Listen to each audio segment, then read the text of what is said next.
আমাদের বাচ্চারা সুন্দর করে কথা বলতে জানে না। আপনি নবী রাসূলদের দায়িত্ব পালন করবে, নবী রাসূলদের উত্তরসূরিরা কীভাবে পালন করবে? পালন তো করবে তাদের ভাষার মাধ্যমে। এমন কোনো নবী ছিলেন না যে নবী সুন্দর করে কথা বলতে পারতেন না। এবং আল্লাহ সুবহানাহু ওয়া তাআলা দাউদ আলাইহিস সালামের ব্যাপারে বলেছিলেন, আল্লাহ তাআলা তাকে ফাসলাল খেতাব দিয়েছেন।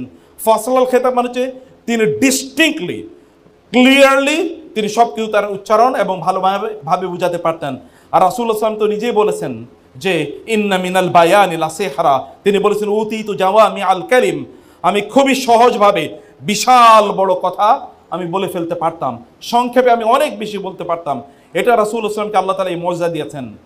মুসা আলাইহিস সালাতু ওয়াস সালামের ব্যাপারে ফেরাউনের একটা অভিযোগ ছিল যে আমরা তাকে অনুসরণ করব, তিনি ঠিকমতো কথা বলতে পারেন না, ওয়ালা ইয়াকাদু ইউবিন, তিনি তার কথাগুলো স্পষ্ট বলতে পারেন না। এই কারণে মুসা আলাইহিস সালাতু ওয়াস সালাম বলেছেন আল্লাহ তাআলা, হে আল্লাহ, আখি হারুন হুয়া আফসাহু মিন্নি লিসানান, আমার ভাই হারুন আমার চেয়ে স্পষ্ট করে কথা বলতে পারে, তাকে আপনি ওয়াশরিকু ফি আমরি কাই নুসাব্বিহাকা কাসীরা ওয়া নাযকুরাকা কাসীরা ইন্নাকা কুনতা বিনা বাসীরা।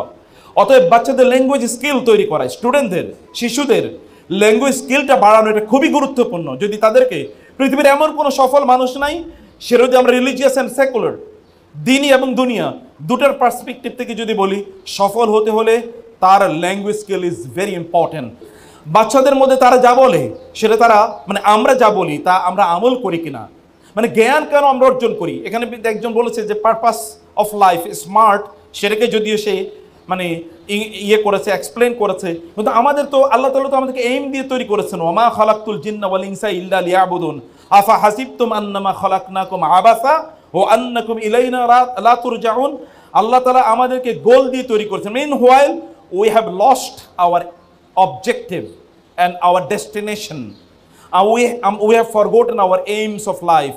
আমরা ভুলে গেছি যে বাচ্চাদেরকে জানানো যে what is the purpose of your existence on earth, কেন তুমি পৃথিবীতে বেঁচে আছো, কেন তুমি এখানে জীবনযাপন করছো, এটা বাচ্চাদের মধ্যে ইনজেক্ট করে দেওয়া is very important. And I think that it has been properly injected in their mind, যে এই যে আইডিয়া ওদের মধ্যে, এই যে ফেইথ, এই যে বিলিফ তাদের মধ্যে তৈরি করে দেওয়া, এটাকে ট্রান্সলেটেড ইন্টু অ্যাকশন, ট্রান্সফরমেশন, এই কাজটি মূলত আমাদের শিশুদেরকে দিয়ে আমাদের করা দরকার। কারণ এখন এত ডিস্ট্রাকশন আছে আর ডেভিয়েশনের এত অনেক আইটেম আছে, যে আইটেমগুলো unheard of in the past. কখনো মানুষ আগে জানতো না যে এত পরিমাণ ডেভিয়েশন আইটেম আছে, কিন্তু এই আইটেমগুলো এখন available within the reach of their hands, তাদের হাতের একেবারে নাগালে আছে এগুলো।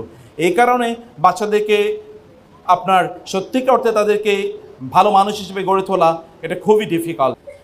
আমাদের এক্সট্রা কারিকুলার অ্যাক্টিভিটিসের মধ্যে সবচেয়ে গুরুত্বপূর্ণ একটা দিক হলো তা হলো বাচ্চাদের কমিউনিকেশন স্কিল বাড়ানো। আজকে আমি দেখেছি এদের ইংরেজি এবং আরবি amazing, I was so amazed by their presentation, by the diction, meaning the choice of words and the pronunciation এবং এভরিথিং, দ্য বডি, তাদের body language, all of this are very attractive. আমি আপনাদেরকে বলবো বোনেরা, বাজারে যাবেন, সুন্দর সুন্দর বই আছে, বিলিভ মি। আমাদের আজকে দুইটা বই আছে এখানে, এটা হচ্ছে মায়েরা, আসলে সোনালী যুগের এই যে বড় বড় মানে ইসলামিক স্কলার যাদের কথা বললাম, তাদের মায়েরা কিভাবে তাদের সন্তানদেরকে লালন পালন করেছেন তার উপর একটা বই। আর একটা হলো গোটা জীবন জুড়ে নাসিহা দরকার আমাদের, কোন পদ্ধতিতে আমাদের জীবনটা পরিচালনা করবো। দুটো বই আপনারা নিয়ে যাবেন, এটা মাস্ট রিড, বাসায় বসে পড়বেন, বাচ্চাদেরকে নিয়ে পড়বেন, পড়াবেন, এবং অন্যদেরকে আপনারা গিফট করবেন, আত্মীয় স্বজনদেরকে, বোনদেরকে গিফট করবেন, বান্ধবীদেরকে গিফট করবেন। অন্য কিছু তো গিফট করছেন, হাদিয়া, বই, মানে অন্য কিছু যেটা আপনারা ঈদের সময় দিতেন, বাবাকে বই, একটা দুইটা বই তাদেরকে দেন,